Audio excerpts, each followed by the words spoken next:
সে lemon quiz করে দিচ্ছে, কাবাব বানবে এটা দিয়ে বন্ধুরা।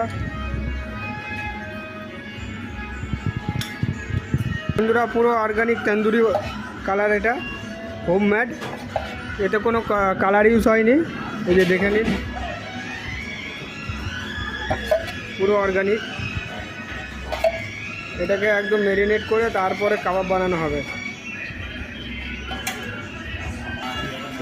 এই যে ভালো করে ম্যারিনেট করে নেওয়া হচ্ছে।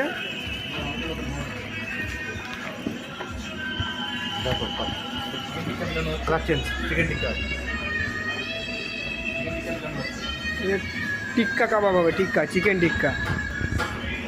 এই যে রেড মশলা দেওয়া হচ্ছে, এটাকে ভালো করে ম্যারিনেট করে নেওয়া হবে। এবার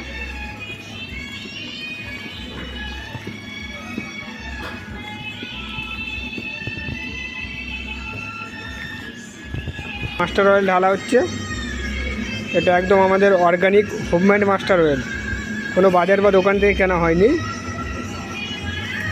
এই যে ম্যারিনেট করে নেওয়ার পরে এটা ফ্রিজে 1 থেকে 1 ঘন্টা মতো রাখা হবে, তারপরে এটা দিয়ে কাবাব তৈরি হবে, চিকেন টিক্কা কাবাব।